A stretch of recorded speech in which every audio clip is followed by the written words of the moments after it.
What if we just played this song for an hour? I am trying to tweet, Ryan. Sorry, we were not all as fast as you. Oh, Ryan got it out already? Yeah. Wow, dude. With my creative caption, "Let's have a sports talk." See, I was writing a little more. Trick is to have those pre-written before you press the button to go live. Okay, well, my apologies. I'm doing a lot of stuff over here. We're not all as great as you are when it comes to that stuff. Something that I'm hoping to get better at and one day beat Ryan Koenigsberg at is WGT golf. Ryan, you are part of the sub 300. What club? Wow. Oh, the sub 300 club. Yeah. Should I go get my jacket or? That's the right one. Well, I will beat you one day on WGT Golf. Starting this Friday today through Sunday, December 13th, we will be hosting the Ball is Poppin' Classic at Bandon Dunes. All country clubs can participate, and better yet, anyone can win. That's right. All you have to do is join the DNVR 4 Country Club. If you haven't played, head to Bandon Dunes Golf Course and then enter into the closest to the hole challenge. Submit your screenshot on our pinned Twitter thread at DNVR_sports or email them to info@thednvr.com. Once you have entered to win, we will choose a random winner each week to pick out a DNVR shirt of their choice and mask, and we'll ship it to you. We will host a new course every week leading up to Christmas. Winners are picked every Monday, and you've got nothing to lose. So go download WGT Golf today if you haven't. Join the DNVR 4 Country Club and head to Bandon Dunes for the Ball is Poppin' Classic and hit some balls to get close to the pin. Has anyone played yet? I have not. I like to play on Sundays. I put on my red shirt and play on Sundays. There's no red shirts allowed. Yeah, I don't own any red shirts, but it was a Tiger reference. You got to. I do the same. On the toilet in front of my pastoral, it's a Sunday routine. I put myself in a golf state of mind, and it's very nice. I go to YouTube and I type in play the Masters music with the little birds chirping and all that. Mm-hmm. I did have a question. Can you just play one hole and then go back to it, or do you have to play the whole thing? Yes, you could play one hole at a time. Okay. I mean, it takes less than 5 minutes to play the entire closest to the hole challenge, but I was going to start playing and then I was like, wait, I really need to be zoned in and focused because this week I will get a better score than 400. That is my goal. Yeah, below the Mendoza line. I try to play my round when I'm already in a bad mood because I know that I will not be winning and it's going to frustrate me.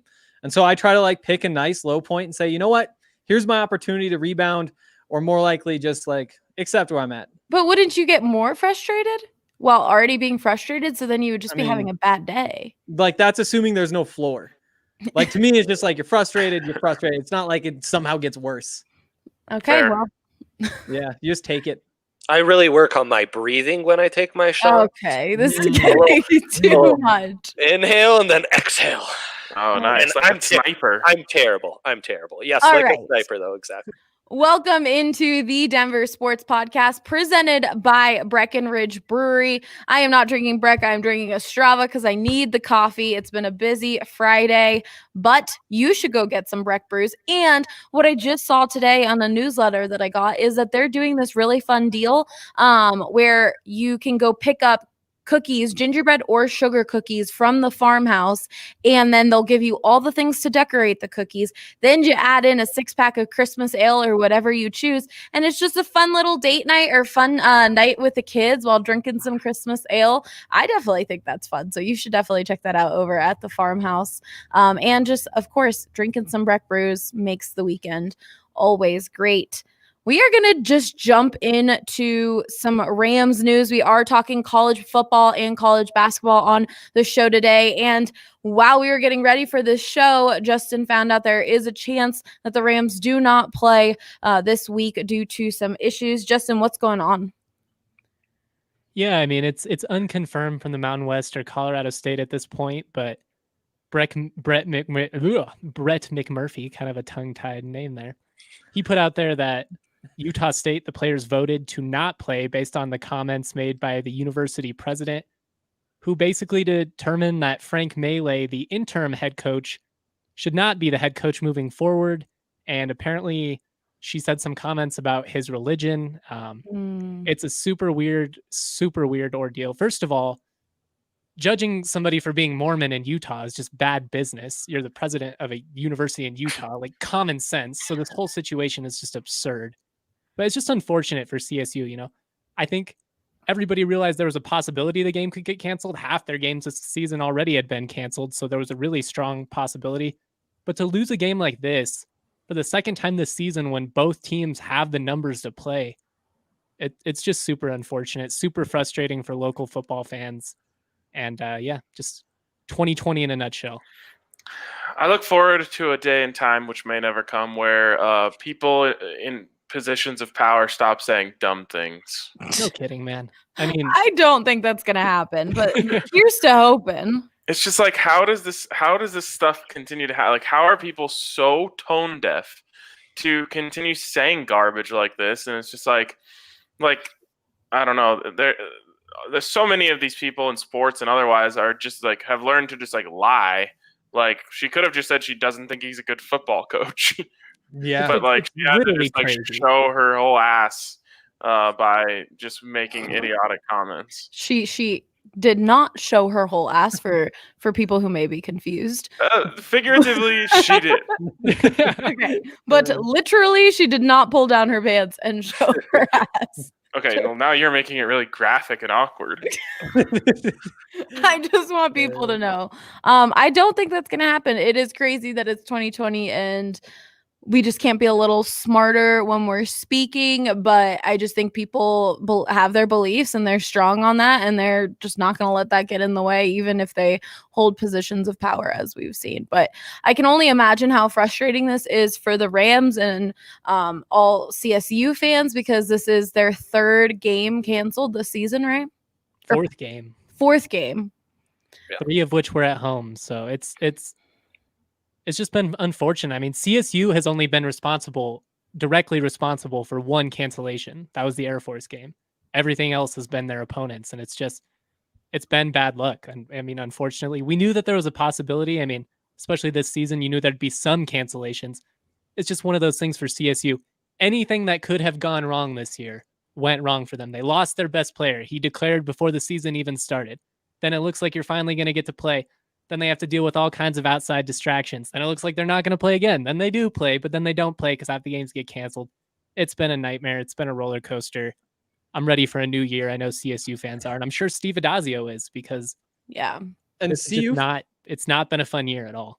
Yeah, and CU fans have like gone through a lot of the same things. Like, they're sitting in a position today where if they win tomorrow, they are undefeated and still have a chance of not going to the Pac-12 title game because of 2 cancellations. Because Arizona State canceled, and that means that the divisional tiebreaker now goes to USC because they've played more divisional games and are undefeated.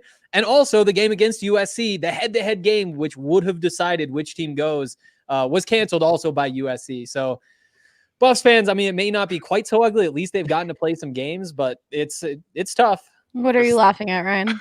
It just reminds me of that meme of like Mel Gibson talking to the guy who's like playing Jesus, and he's like battered and bloodied, and like Hank is Mel Gibson in this, and he's like telling Justin like, "Oh yes, I totally understand what you're going through." The Buffs are undefeated, and their gripe is they might not get to play for the Pac-12 championship, although they deserve it. Whereas like Justin's losing games, not even for COVID. The Rams have 1 win. It's a little bit different, but it just shows that everyone's dealing with something in this crazy year. Got the bronze boot. That's all that matters. I was going to say, it sucked, but the bronze boot's back where it belongs. And I'm going to talk relentless shit to Wyoming fans for the next year, because it's all I have. It's literally all I have in my life right now. Yeah. Okay. Why wouldn't they want like a golden boot or something? This is my podcast. Whoa. Just kidding. Henry, what were you going to say? Well, I said it. Why is the boot bronze? Wouldn't the golden boot be like bronze boot had the alliteration? Oh, okay. It'd have to be like a golden goblet. It's bronze boot's better than a golden goblet. It's just the alliteration. It sounds good. The golden goblet would go hard. Oh, golden goblet. And then That sounds like whoever Harry wins Potter, though. drinks out of it. It That's not does. very COVID friendly, but Yeah. okay, Justin, that we haven't talked college basketball, college football since the beginning of the season, right after CSU played against Fresno State. And since then, like we just talked about, the Rams at least were able to win the border war. So you were able to see a little bit of CSU's game. How did that feel? Tell me a little bit about that, since you guys really haven't had much to hold on to, unfortunately, because of COVID. I mean, that's kind of the thing, unfortunately. It's just, if you're a CSU fan, what do you even have to be excited about other than that Wyoming victory? I mean, the defensive line has been really good, and so in that sense, like it's been fun to root for that. But I just feel like it's just been gut punch after gut punch. It's just one of those, all week in the back of my mind, it was just one of those, God, like, please, can we just get this game in? And you just felt like it was going to get canceled for some reason. Like, for some reason, it's just not going to happen. And of course, the dumbest reason possible comes out, and it's not happening because the president said something prejudice. And I just, Justin, how do you sucks. feel head coach Steve Adazio has reacted and responded to these frustrating times? oh, I can't wait for his next press conference. I mean, literally the other day, he was talking about how it sucks that the Mountain West didn't start earlier because they, probably would have been able to get more games in. Now, obviously, hindsight is 2020, but he's been pretty frustrated. I know in particular, he was super frustrated that Air Force game didn't happen because that was a CSU decision to cancel the game, even though they technically met the requirement for the roster to play that game. Ultimately, he's a guy where he just wants to play games, and I think it's tough to blame him for that. I mean, he's a first-year coach. He's trying to implement, his system. Yeah. So he might say some comments that might, come off a little bit as insensitive, or, people being like, look at the world around you. How are you upset about, losing football games? But the reality is, like, that's what he gets paid to do, and he just hasn't had that opportunity this year. And it's been tough. I know in particular, he's super frustrated about the inability to play at home. They can't get any home games. Those are supposed to be your safest opportunities. Yeah. And they just haven't had that chance. I want to just say something real quick that we haven't exactly touched on. I think what Utah State, what the players are doing is badass. And very admirable on their part. I'm not mad at their players at all. It's just frustration about the situation. The fact that they're standing up for somebody who maybe didn't get a job because of prejudice. Very, very, very admirable. Just sucks from CSU's perspective. That's a great point, though. Arthur. Totally sucks from CSU perspective, but I am proud of those players for standing up for their coach. And I kind of hope that CSU and their players come out and say they're in support of that decision. I'm sure it'll be frustrating for them, but I think that would be a nice move on their part. And Coach Adazio can say, hey, we're really disappointed we're not playing this game. But, a lot of college football is about these young men coming in and learning to be men. And I think what those players did there is a pretty good acknowledgement of the character that they've developed.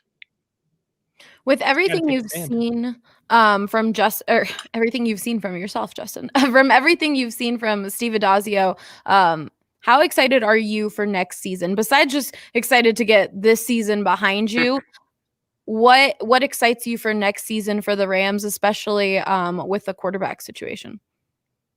I go back and forth on this because it's, how many themes can you really take away from this season, just given how wonky it's been, how many cancellations they've had. They've basically gotten to play 3 of the best 4 teams in the league on the road, all shorthanded. So, and can I sit here and be like, it was a failure of a season? I don't think so, because we did see a team that was, really tough. Obviously, they had some low moments. The special teams have been just absolutely atrocious, and that has to be placed directly on Steve Adazio because he does not have a special teams coach. That is an area where he talks about, I've been in coaching for years. I focus on this. It's my responsibility. Well, they've given up 5 touchdowns via special teams. So that's absolutely terrible. Yeah. But I have seen a team that plays tougher. And I just think they're in a transition stage. They're going from that Bobo flashiness. We're going to try and, score 40 points a game to more of like a Craig Bowl, Wyoming style, where it's like, we're going to try and be tougher than you. We're going to try and develop players. We're going to try and keep local guys and develop them. And ultimately, that's something where we're not really going to be able to see the benefit of that until probably, 2-3 years down the line. I know that's not necessarily what people are looking for, but it's just the reality. I mean, how much can you judge this team based on the weird situations and the lack of games that they played? Definitely. Dre, you've been quiet most of this podcast. How do you feel about CSU's future? No, I mean, for how it's set up, Adazio kind of made the best of it. And we did, despite all the lack in preparation, all the hurdles that this program has been through in his first season. We did see, I think, a better coach team aside from the special teams. And we saw that identity from Adazio in the trenches, both offensively and defensively. Defensively, they were getting after guys, and it's going to be sad we don't get to see more of that. Hopefully, with this kind of being a year that doesn't matter for eligibility, they can bring those guys back and really build on that as a foundation for next season.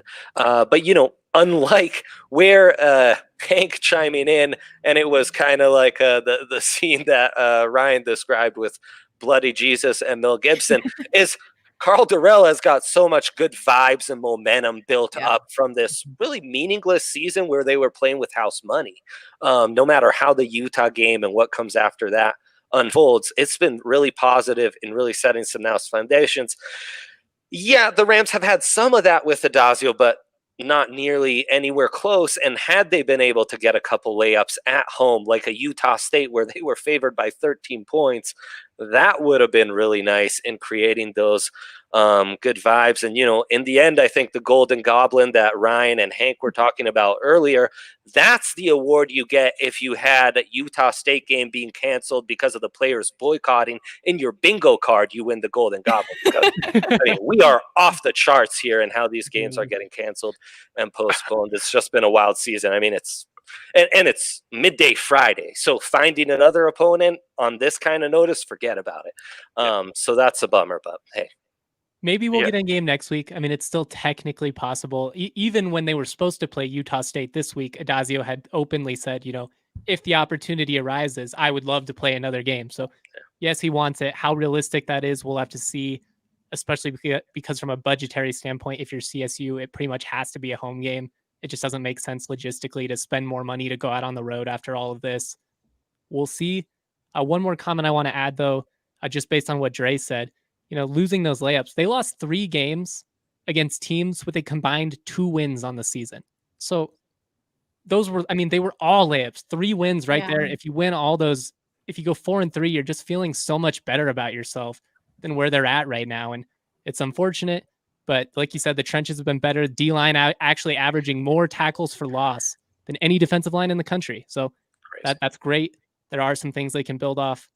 But talk about bad luck. Talk about that Ram life, man. My goodness. All right. Before we get into some Buffs talk, I got to tell you guys about DraftKings Sportsbook, and I've got our DNVR Bets Daily hosts right here with me, RK and Professor Dre. So before I get into it, let's see what the deal is this week. DraftKings Sportsbook is giving all new players a chance to earn a sign-up bonus up to $1,000 when signing up using the promo code DNVR. What are you guys thinking? What are some good bets for the good people to place, Ryan and Dre? Well, I did see that they're offering a 50% profit boost on the UFC fight on Saturday night, so maybe Dre can provide some insight into what we're looking for there. They've got another Broncos no-brainer bet, which is any Broncos quarterback to complete a pass. They brought that one back again? They brought it back, but they multiplied it by 5 this week. It's 25 free bucks. What I'm talking about, baby. I did that on Lamar Jackson the other day, too. Me too. Yep. They're feeling generous over there at DraftKings Sportsbook this week. This is why you got to get into DraftKings. Yeah, exactly. They just hand you free money. I had Allie get an account, and I was like, just take all the free money. And she has doubled your account plus? I haven't just taken free money, that I am betting, and I am really getting into this, and that is how I am making my money. But yes, I have more than doubled my deposit. It's what we love to hear. Yeah, we've all made money long term. We win and lose. We ebb and flow, us all. But I think everyone in this circle has had a profitable summer into fall here. So it's a beautiful thing, and it's in part because the good people at DraftKings Sportsbook take care of us with these kind of promos. In the UFC, I like Charles Oliveira in the co-main to pull off the upset. And in the main, I like the favorite, Figueiredo. I'm always bad with his name, to get in a finish. Yeah, he's going to obliterate Moreno. So there's some odds boost for you. And tune into DNVR Bets Daily, where we've got a ton of stuff to talk about today and every day. And we've been winning a lot for people. So there you go. Guys, it's so simple. I definitely was nervous to get into sports betting, mainly because I just am like, do I know how to do this? Am I going to be okay? But it really makes the game, like watching games, a lot more fun. And then just getting in on these odds boosts is so easy. You just opt in, then you select the amount. And right now, if the Broncos quarterback makes a completion, my payout will be $50. It's that simple. Definitely get in on it. DraftKings is awesome. And I've been having a lot of fun. I told you guys on this podcast, I was like, I'm going to get into it. I'm doing it. Now I did it and I'm excited. It's a beautiful thing. Is there any, Henry, Justin, any bets you see that you're going to place this weekend? I really like Stanford tomorrow against Oregon State. That's the late game. I like BYU tomorrow. CU, of course, like 2.5 points. They've been making money all year. No, don't bet on CU, right? About those. Right, Ryan? Yeah. That's those guys. Those guys can do their own little shtick. Yeah, whatever. That's their thing. Okay, well, download the top rated. Or Justin, did you have any?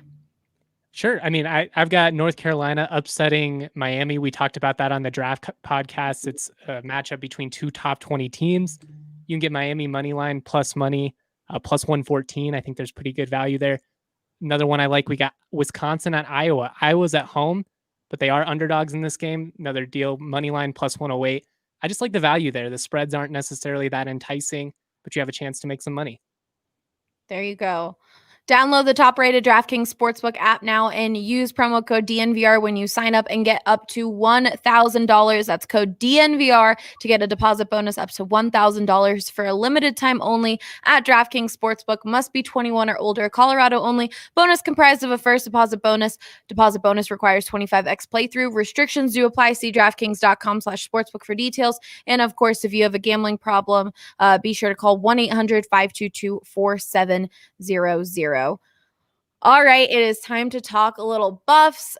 The Buffs are undefeated. They have won 4 straight games. They take on Utah tomorrow at 10 a.m. It was scheduled to be tonight, but they moved it to the morning. And we'll get to hear Joel Klatt on the call, which will be awesome. Henry, what are a few things you're looking forward to from tomorrow's game? I mean, like, for those of you who haven't been following along with the Buffs this season, this is the exact opposite of what's going on with the Rams. Like, I am hyped. This is the most fun I've had watching sports in I don't even know how long. Like the Nuggets playoff run, the Avs playoff run, like nothing compared to what the Buffs are doing right now. Like, college football is just a totally different animal. And seeing what Carl Durrell has done with this team has been incredible. You know, Sam Neuer at quarterback, played safety last year, switches back, and now he's just jumping in the air and karate kicking guys. Like, a literal quote from him a couple of weeks ago was, I should probably spend less time airborne. It's incredible to watch. Jarek Broussard, who's coming off of 2 torn ACLs, had never seen the field in his career, second in the country in rushing yards per game. The Buffs have the second and third place players in terms of tackles for loss per game in Nate Land and Carson Wells. This has been incredible. This is one of the greatest Buff seasons of the last couple of decades. And tomorrow's a big day. Do they cap it off? Do they get to 5-0 and give themselves a chance in the Pac-12 title game? Like, I think that they do, and I think it's going to be a lot of fun watching it happen. It is pretty crazy because when we recorded this podcast back in, I don't even remember the months anymore. When we recorded a preview to the college season, Ryan, you were talking about having zero expectations for this season. We were like, I don't know what's going to happen.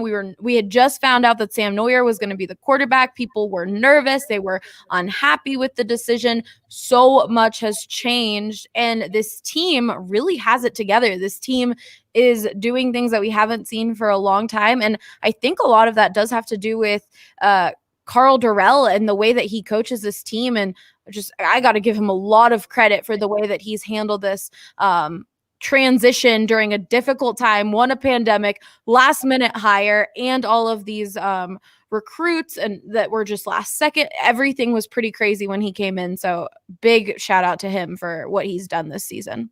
Yeah, it's been incredible, and honestly, the fact that I came into the season with no expectations has been like the most liberating thing of my entire life. Like I'm still in the I don't care what happens. I'm happy. Like they have been so much better than anyone could have really expected. Henry was high on this team, and I don't think you had them going undefeated.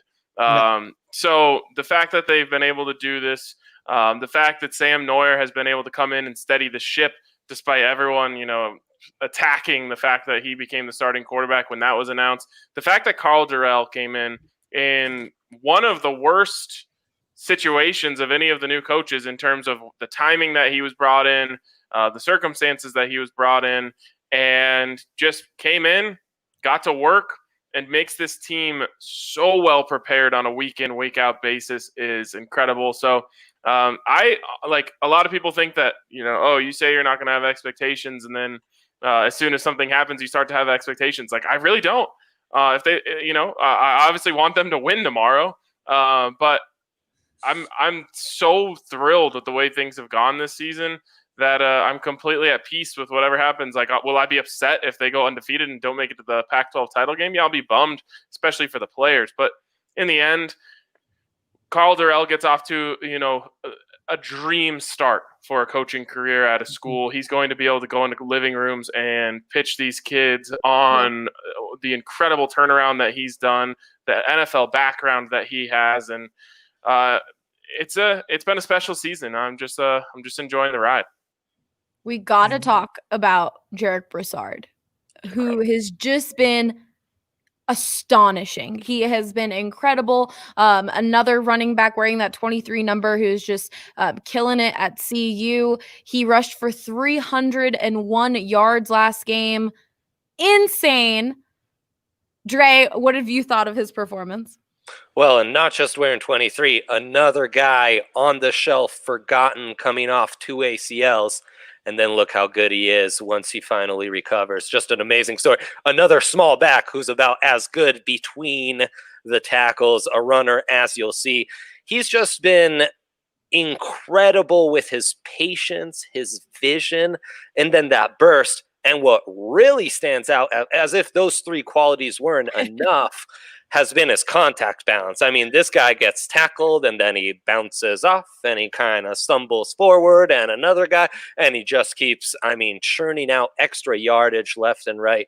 It's been incredible to watch, and he's really been, the engine for this Buffs offense that's looked really good. They've looked really improved on the offensive line, and Henry and I, talking through some offseason podcasts, we were kind of wondering, what will that Karl Dorrell imprint on this offense be? We were expecting more pro-style stuff and what have you. But I think Dorrell's been really good about empowering his staff, keeping that continuity at both coordinator spots, and really letting Darren Cheverini, a fan favorite, I think, have his best season as a coach thus far.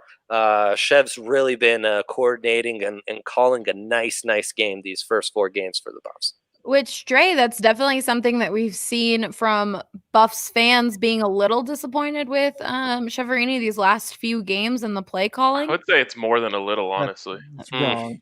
It's wrong. And why is that wrong, guys? He's been incredible. I mean, you look at everything he's done, and like Dre said, Karl Dorrell has been so hands off. But what Darren Cheverini has done is take a bunch of things from his own experience, whether it's been under a couple of coaching staffs now at CU, working with different offensive coordinators, those different theories. They bring in quarterbacks coach Danny Langsdorf, who brings in all of his knowledge. Carl Durrell knows the West Coast offense as well as just about anybody alive at this point. So you have that well to pull from. But you also have Darren Cheverini's history at Texas Tech, running the air raid back in the day too. So his job this season has really been to meld all of these different things together and figure out what fits what the Buffs have on offense. And what they have is Sam Neuer, a guy who's very athletically gifted, has a cannon for an arm, for the most part is fairly accurate. And what he's done is make things easy on his eyes. He hasn't asked Sam to make too many reads. It's all been very simple stuff for Sam to digest and just go out there and play football. And that has been what I think has been most impressive about what Darren Cheverini's done this season, is what he's been able to do for Sam Neuer, putting him in good positions, making things easy for him, and really getting a whole lot out of a guy who played safety last year. You know, it's funny. I want all quarterbacks to play safety. Yeah. They just have no fear. I'm not even kidding about that. Like, put Brendan Lewis in the safety room just once a week. Teaching him that defense. Hold on. Sorry. I'll interrupt you one more time. We have Matt McChesney in studio breaking down Broncos film. And in the NFL, he played on both sides and said how much that taught him. Yeah. And he has just gone on and on about Sam Neuer and the fact that him learning how to play safety and being on the defensive end is helping him be in the quarterback position so much, because he knows how to read the defenses just so much more. And then is also just not scared to really get in there and QB sneaks and all of that and just put his body on the line. Yeah, and that's something that Sam has said himself too. Oh, yeah. I mean, it's huge. Yeah. I'm not kidding when I say put Brendan Lewis in the safety room once a week. It's interesting, the criticisms of Chev, because they've evolved throughout the year. So week 1 and 2, the offense was electric in the first half, and then they dialed it back in the second half. And Chev and Carl Durrell both got hammered for that. Game 3 against San Diego State, everyone said it was too vanilla. They just, were too soft and didn't do anything creative. And then game 4, it was that they didn't run the ball enough. They should have run the ball more. It was too easy. Keep running the ball. The one thing I'll say about those 4 games that they all have in common is they all ended with a W. And so I think, look, there's criticisms to be had of any coach at any level. And you're always going to be able to nitpick things that you'd rather them do and you think they could be doing better. But I think it's also important to acknowledge what the point of calling any game is, and that's to win it. The San Diego State game is a perfect example. They were vanilla, but they were in control of that game from start to finish. So they didn't need to do anything else. The UCLA game, would I like to have seen them just, score 60 and not ever have that late game scare? Yes, I would. But they won the game. They protected the ball. They did what they had to do to preserve a lead. And you go through it, I think even this Arizona game, what happened is they came out trying to chuck it around a little bit more than you would have liked. I don't think Jarek Broussard touched the ball in the first series, and I was like, what is going on? And they did a lot of stuff. And then when they realized, okay, all we need to do is run the ball, they went and they gave the ball to Jarek Broussard enough times for him to get 300 rushing yards. So I think, that there's a flow to calling a game. There's a strategy to calling a game. And I think what Chev, his goal is to hit a game where Sam Neuer is going and Jarek Broussard is going, and then the Buffs are really going to start clicking. You can't do that you can't do that if you just line up and run the ball every darn time. You can get there eventually if that's what's working. But I think the goal is to try and get everyone rolling. All the wide receivers are clicking, and that's why you start the game trying to throw the ball a little more. Yeah. Henry, I'll let you answer. I mean, you just look at what the offense has produced. I mean, they're second in the entire conference in yards. Like, that right there should say Darren Cheverini's doing a very good job. And then you think through what he's been through with the coaching change, literally 0 spring practices, a quarterback who played safety last year, Jarek Broussard, who you knew nothing about. People forget the Buffs lost the second leading returning rusher in the Pac-12 in Alex Fontenot before the season even started. Like, you look at all of this production. They lose Laviska Shenault, their best offensive player to the draft, and they're still doing all this. Like, that alone should say that he's doing a good job. And then you look at the games and you look at the wins and say, of course, he's been spectacular. Yeah. And also, I've been liking seeing Vontae Chenault out there. He's had some big catches, and it's cool to see his little brother, Laviska Chenault's little brother, at CU and out there playing. But yeah, it's fun. Go ahead, Trey. To reiterate, fans are unhappy that they didn't score enough in a game where they scored 48 points, Correct. and that they didn't run enough in a game where they ran for 407 yards. Do I have that correct? That's correct. Trey, fans. I think it's just fans, especially Buffs fans, are just nervous, and it's just Buffs life. Like, and so when they see Chev and the plays not going the way that they want, or plays being called that you're just like questioning, even if the rest of the game went well, you're just like, well, why was that play called? And they harp on these little moments, and that's how sports fans are. We know that.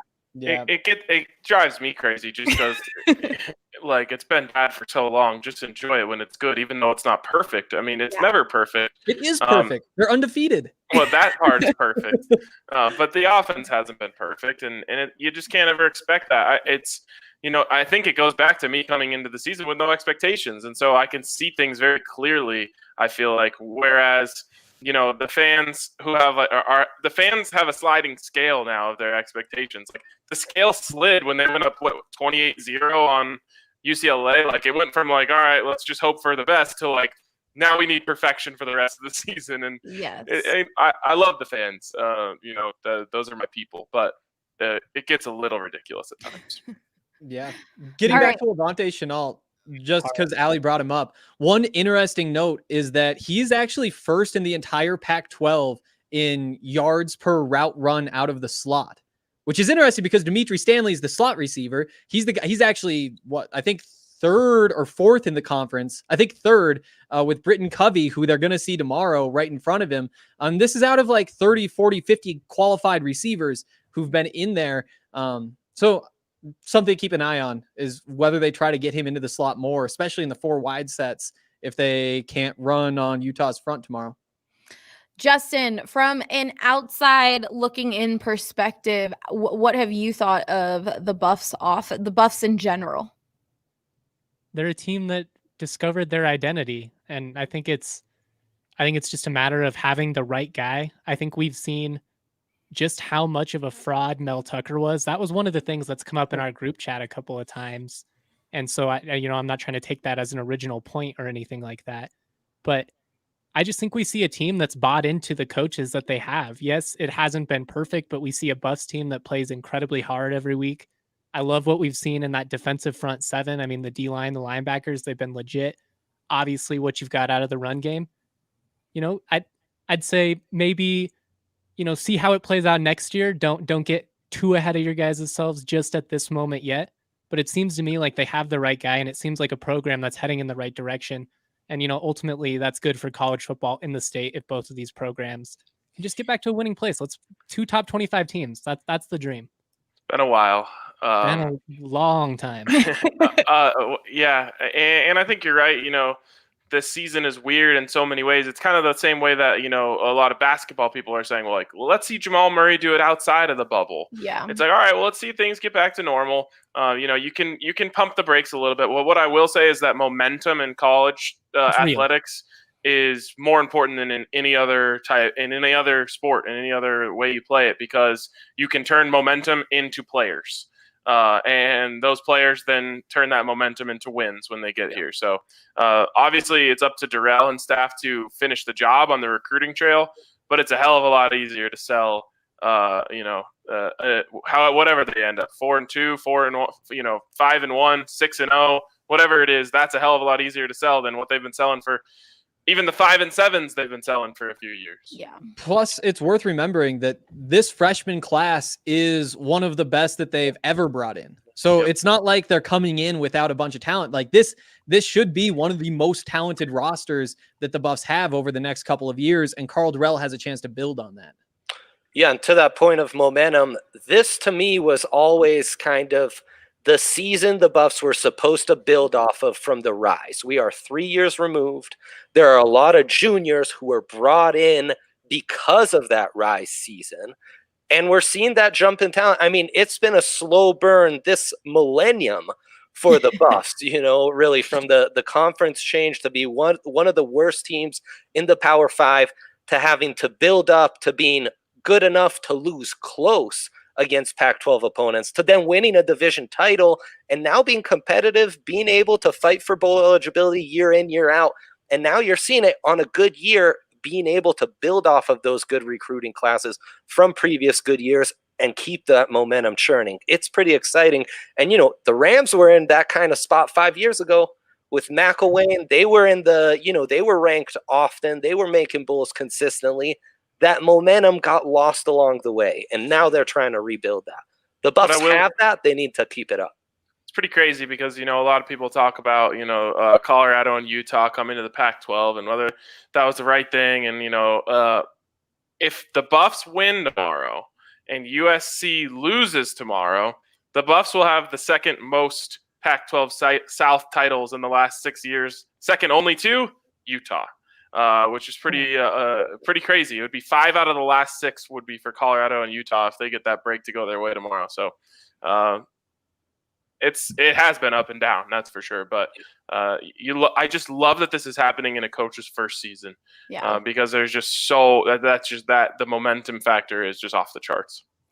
And I think something from the rise season, when I was down at CU and covered that, was that these juniors and seniors that were playing had gone through those really hard years. Nothing compared to what these guys now have gone through, but those guys were going through 1-win seasons, 2-win seasons, and when they were juniors and seniors, Sefo Lufau, Chidobe Awuzie, they were like, we are going to do this. We have seen the struggle. We have gone through it all, and we're going to compete. We're going to fight. And then after the rise, you did see a little bit of a drop, a little bit of complacency, it seemed like. And now you're seeing those junior seniors now from when they were freshmen really step it up and show that they want to fight and they want to get back to what they came into as a program. And so it's really exciting. And I mean, we got to also talk about Nate Landman, Carson Wells. Those guys have just been incredible. There's so much talent on this CU team. And Henry, you were saying this from the very beginning. You were very excited about this team. Yeah, no, this isn't out of nowhere.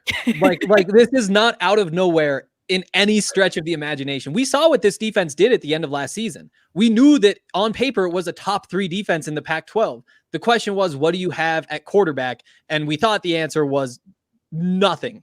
And it turns out that was not true. You do have a quarterback, and obviously the offense is doing enough to get the job done. It shouldn't get misconstrued, though. This defense is the reason why they're winning all these games. It is one of the best defenses in the entire country, and that's not a hot take. You have, like I said earlier, second and third in tackles for loss per game in the entire country with Carson Wells and Nate Landman, who you brought up. And now they get to go up against the quarterback who holds the ball the longest in the entire Pac-12. It's going to get ugly for Utah in the backfield. And to be honest, when you look at Utah's front 7, they're really good too. They might not be the most athletic, but they're big and strong and stout, and they're going to cause some trouble for this running game that the Buffs have relied on. And I do think it's going to be kind of an ugly game. Getting back to this Buffs defense, though, they have, I think their entire defensive line is NFL players. Mustafa is going to be there next year. Jalen Sami and Terrence Lang are going to be right behind him. Nate Landman's going to be in the league next year. Carson Wells, I think, is still probably a year away. But that's what we're talking about here. I think this is the best front 7 in the Pac-12, and they're just doing it. They're doing what that front 7 should do. Yeah, going back to right, you can talk. I was just gonna say, defense and running the football. When it doesn't work and that's your philosophy, it's really boring. When it does work and that's your philosophy, it's really badass.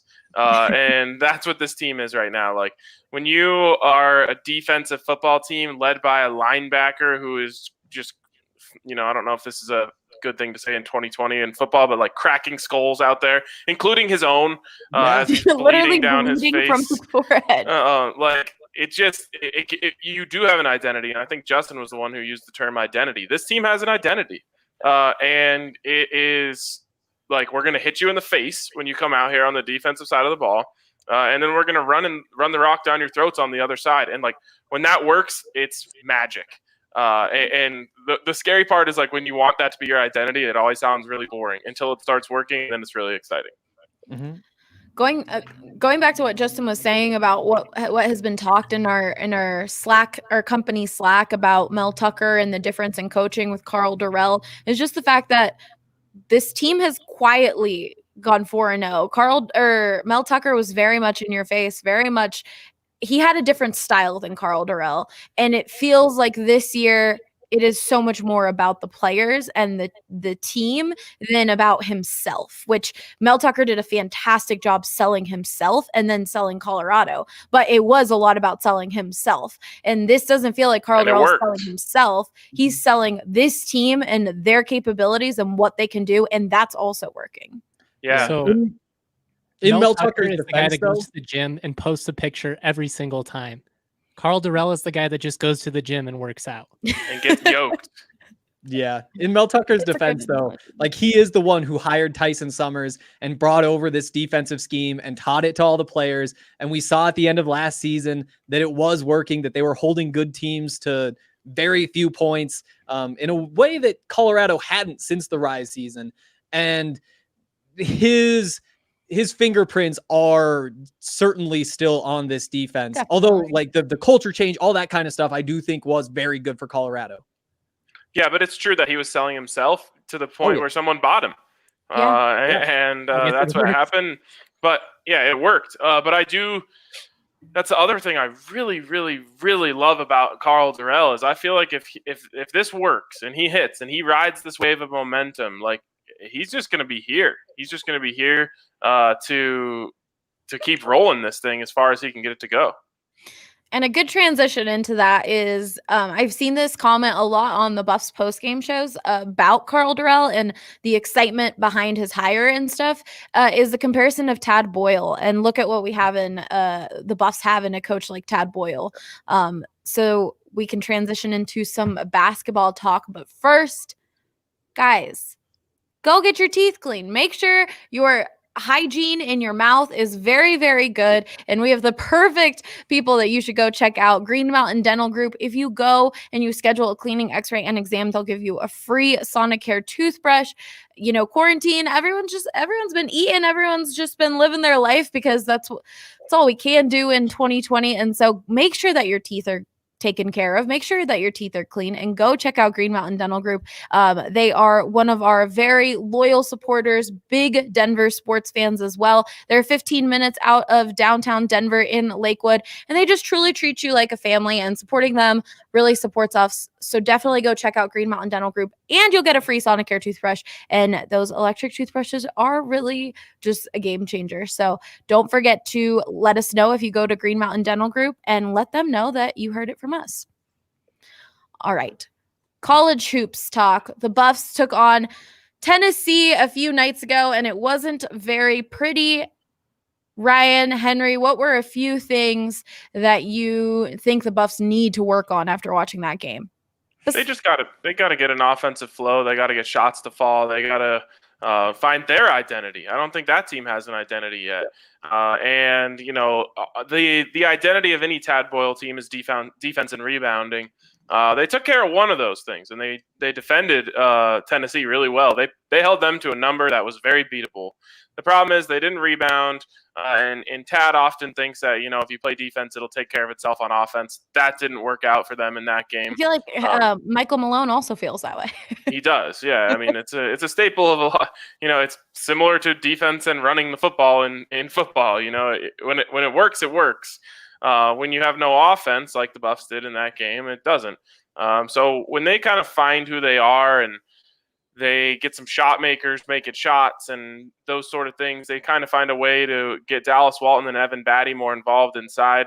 Then, you know, that team has a chance to be successful. Right now, they just kind of look like it looked a little bit like pickup basketball on the offensive side of the ball.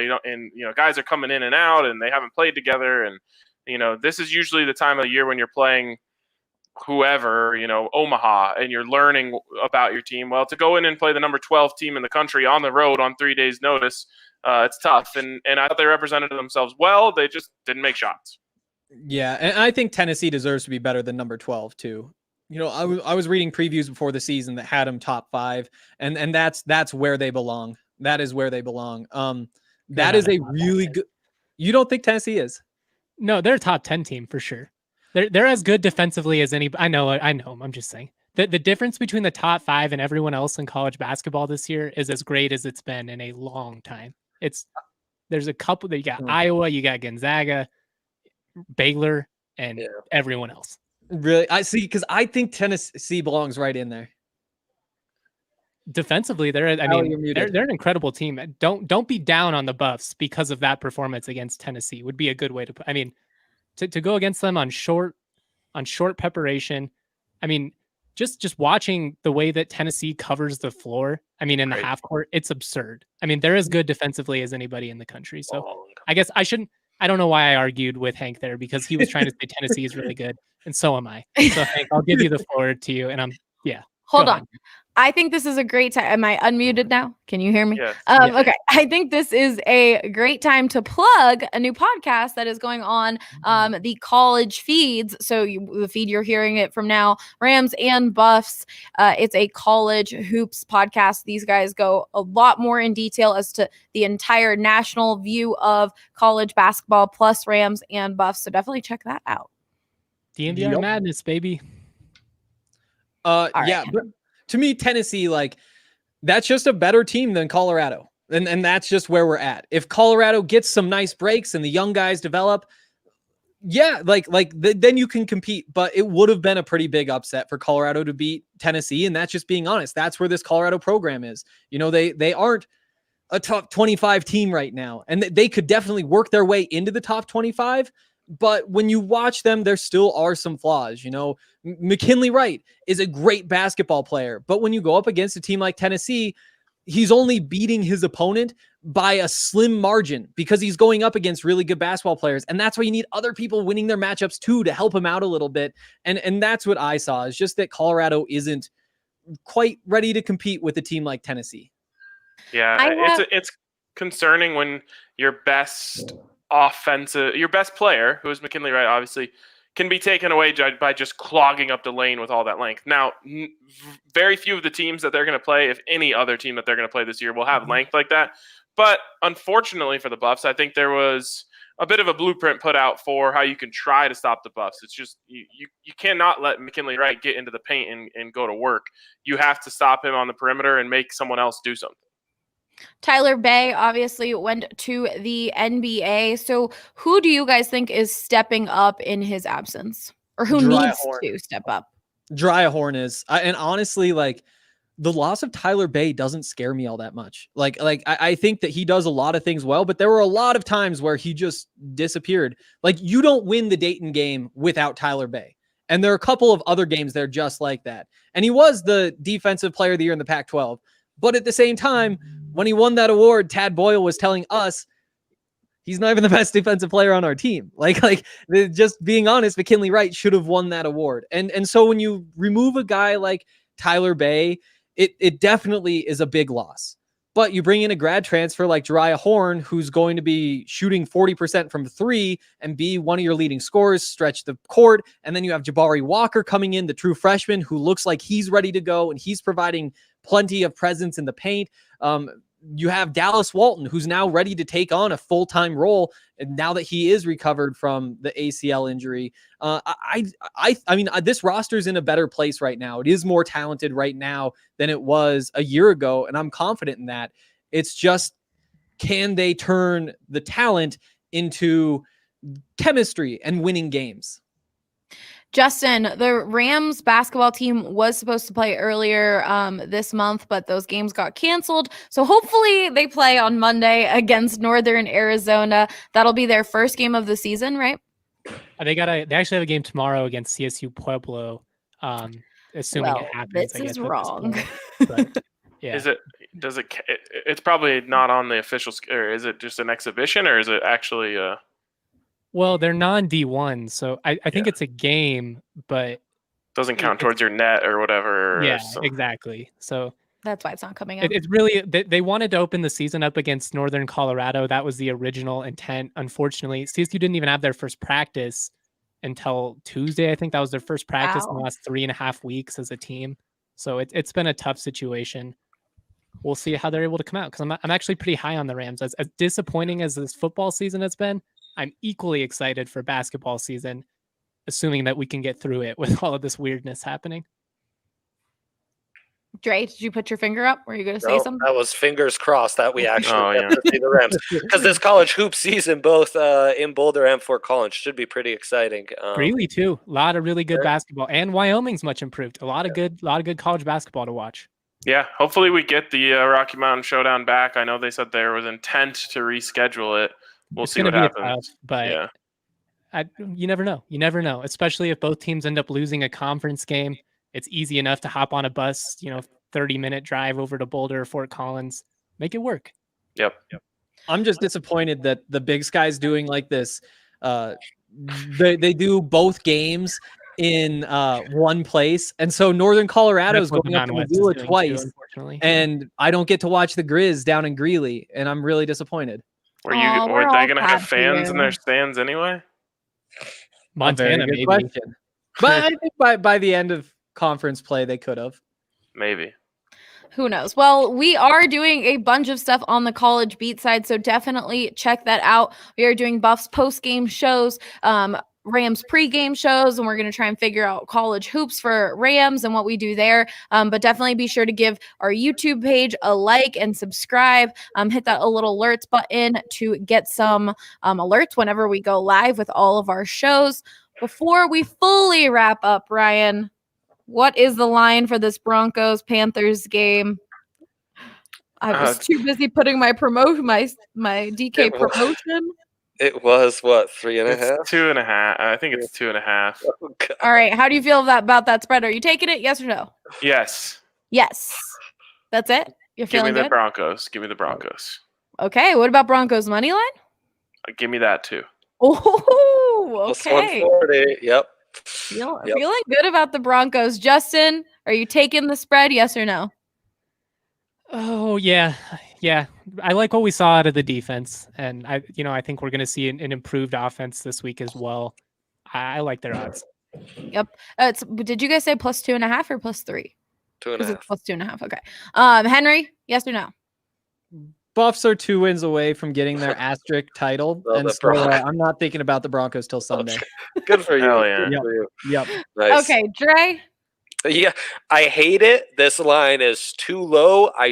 My stupid human brain wants to hammer the Panthers. That means the Broncos will cover and they'll win outright. Booyah.